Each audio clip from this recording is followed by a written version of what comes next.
all of my clients want extremely practical explanations, examples, and recommendations.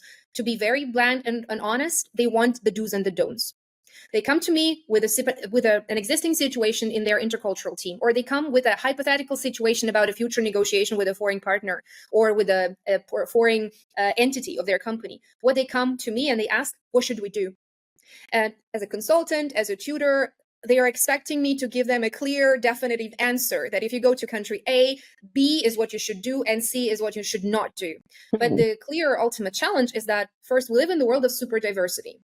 There are no longer clear, pure entities, and there were never before, but there still was a concept that if you go back 5 centuries, then you will have a pure image of a Japanese person and a pure image of a French person. I'm not even sure that we would call French people French back 5 centuries ago. That's another good question. Anyway, so we would have a pure image of a representative of a certain country. These days, in the era of super diversity, we live in the world where people come from different backgrounds, where people follow different religions, speak different languages, even within one and the same country.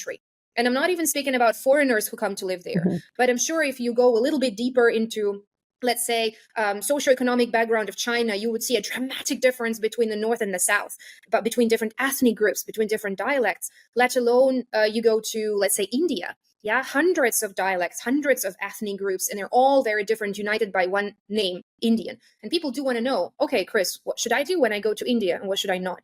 So the biggest challenge is to try to explain to your business clients, very practical people, very busy, who have very little time, and they want to like clear bullet points, very clear executive recommendations, to explain them that you're not dealing with a culture, you're always dealing with a person. With people, yeah. Exactly. And even though certain cultural background and facts that I'm happy to provide, as well as statistics, can help you shape a certain expectation, that should not be used to stereotype on those people. And so the challenge is that most businesses are like, yeah, but that doesn't help me make a successful negotiation. So you always have to balance between giving some specific recommendations and at the same time making sure you develop intercultural awareness and sensitivity with the people. That's a challenging thing to do. People don't really want to develop some sensitivity. They want the answers.